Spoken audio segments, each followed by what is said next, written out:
This is in our podcast, episode 23, and this time capsules talk about dispute news in UK. Explore the story and give a little opinion. But the news as I never dispute news. More paper news apex our largest silent reported. In Germany, as many of us already know, we're underrepresented in the media. And this podcast is an effort to try and address the balance. The first story says a parliamentary debate on Thursday, 26th of March in the House of Commons. It's a backbench business debate scheduled which focuses specifically on transport as paid for disabled people. And it's long overdue. Obviously, it's backbench debate, so, there's debates all the time. And that doesn't mean that even more necessarily come of it, but the fact that it's actually being tamed, the debate is at least a bit of encouragement, because I think probably of the life this podcast allowing most of the stories have been, if they're not about benefits, they'll be about issues with accessibility. Whether that's buildings or transport, and there's quite a few about transport as I've gone on several times.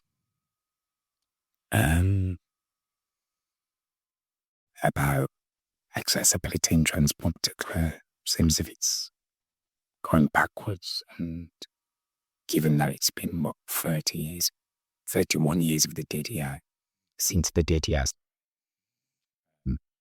now obviously part of the Equality Act, amalgamated in 2010, but it seems accessibility is probably going backwards. So I think this is an young opportunity. What comes of it, we don't know, but the fact that it's even been tabled for a debate, that in this backbench debate, is that something, at least it's on the agenda, and that's at this point in time, so we can ask for being on the agenda, to be in the thoughts of politicians, etc. Of course, what really needs to happen is either a tightening of a re-emphasis of that aspect of the Equality Act, or maybe again a review. New legislation altogether to focus on that, although that's unlikely to happen, but something realistically needs to change, because especially in the age of climate change initiatives, and with cities, and with city centres particularly being traffic-free or congestion charges, they need to really think about accessibility of transport and accessibility of the environment, allowed disabled people to upgrade to accessing it. Like I always say, look, they'll say, oh, it's 11 million or whatever the official statistics are of disabled people, but ultimately a minority dogs, and are growing all the time. And if you get the can down the road in terms of accessibility, it's only going to hurt further down the line, but realistically, it has been longer, and even now, people have become picking up long-term and also disabilities, etc., earlier in life, due to all sorts of issues. So I think it's something that they really need to get their hands on. I think part of that involves, my personal opinion, is renationalising certain, at least having, obviously not renationalising the entire industry, but having certain national in-house transport companies and getting some kind of handle on the cost, because as everybody knows, regardless of disability or otherwise, the cost of public transport, considering that on one hand it's a push of trying to get more cars off the road and get more people into transport, it's just totally undone by the cost of ongoing inflation of costs of all means of public transport. Trains, cost of rail is absolutely through the roof, and even the bus fares have gone up. coach tickets, etc. and so forth, and the service, 3 of those areas seem to be getting worse, not better. But then it's looking down to radiation and the ongoing problems with disabled people's equipment constantly being lost, in particular for obviously wheelchair users, wheelchair being broken and or lost completely, and it's not good in general for everybody to, pay more for services that progressively get worse. Privatisation has failed, but, you're not going to reverse it. I'm not saying nationalise every single company, but have an in-house plan that at least competes with and offers subsidised kind of or realistic price point if that can be done. Given in the living time when the government sends people tax and everything size, surely that those extra taxes need to be going towards some the public benefit, and transport is a massive area where they can be reinvest some of that tax, because ultimately, again, the cost of living crisis is through the roof. Especially with issues going on with price of books, etc., whatever. It's one thing that they really need to get a handle on in the short, long, and medium term. The only area where I suppose that isn't the case is obviously, at least with Wales in terms of nationalisation. So that more public ownership now, to be fair, but prices wise, that hasn't had an effect of alleviating the price that's increased over the past 20 years. And also buses. Good. It's it's a small element. They are some public owned companies, certain areas of the country, but then it's all nationwide, and accessibility really needs to be looked at with that. And even in terms of taxi hire, I know it's very difficult in that sense because it's never really been publicly owned, to my knowledge at the moment. But in terms of accessibility, that needs to be something that's looked at. I think there could be like specialists and they even joined fully subsidised taxi services there, for accessibility.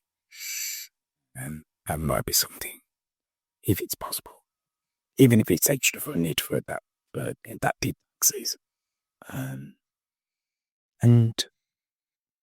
extra research put in for train coaches, so there's more than, more places for wheelchairs, etc.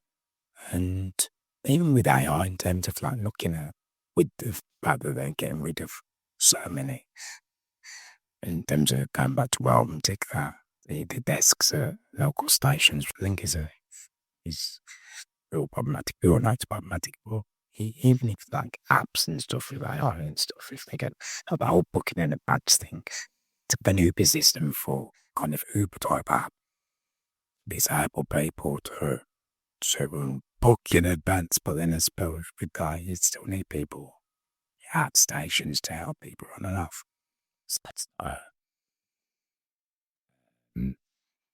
that doesn't need to be that problem. You still need people stations, but then I suppose maybe if you're getting rid of the offices, you can reinvest some of the money into the the access staff to help people on trains, or have built-in ramps. I don't understand.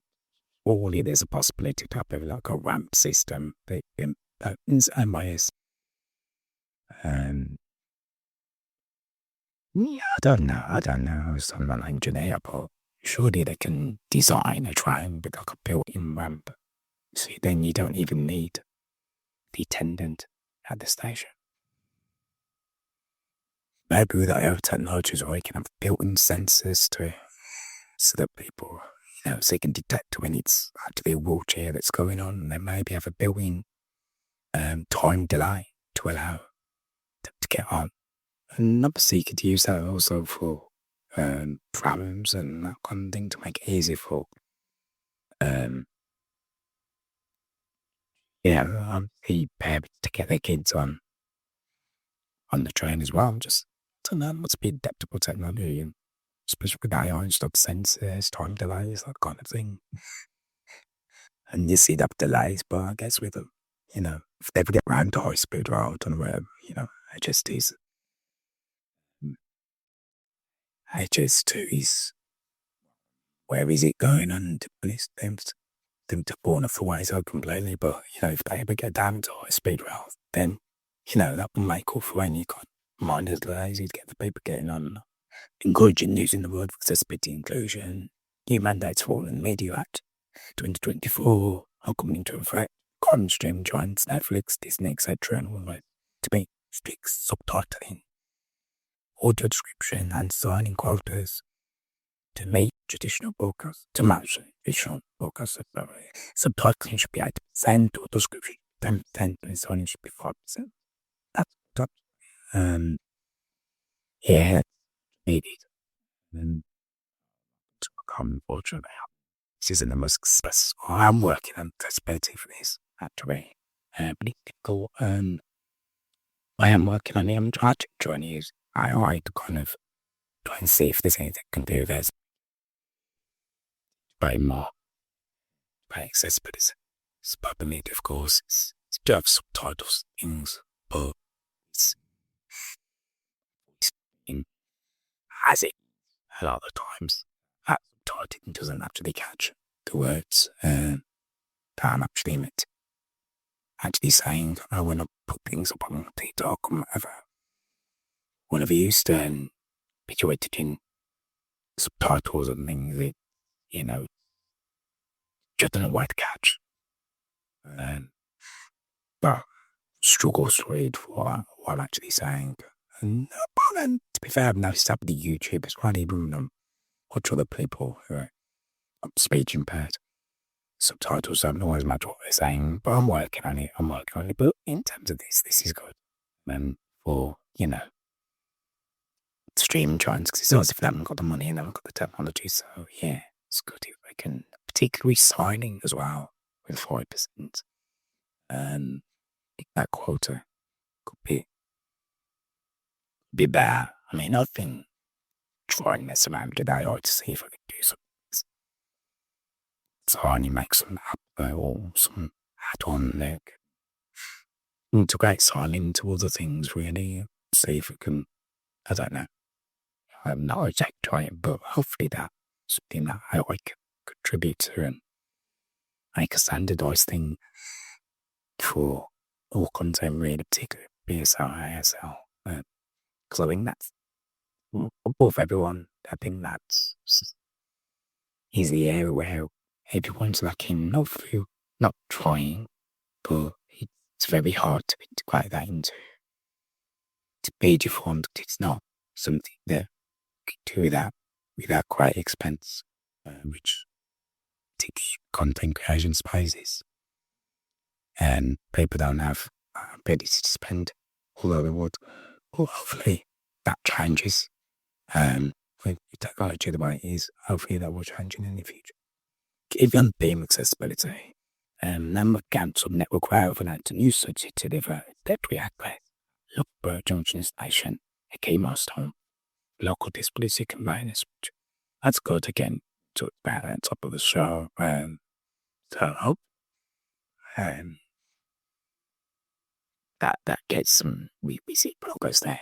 And it's good to see. Finally, courts and tribunals has published updated guidance sent forth parents and guardians looking to claim for discrimination against schools. Yeah, and we'll keep an eye on that, see what happens with that. You shouldn't see if there's an increase in crime, to be honest. I mean, I know it's on the back of SEND reforms, and I I did need to cut back and do special assembly forms because I didn't respond at the time and 2 weeks ago. But I think with the government effectively meaning that there's a massive problem, will that kind of give a green light to a lot more claims against schools, because obviously there is a massive thing and they are of one system. So it'll be interesting to see if there's an increase in claims, because it's in effect using the guide at this point, almost. In a sense, maybe in a period of three, maybe not, but it's a curious timing. Until next time, thanks for listening. Bye.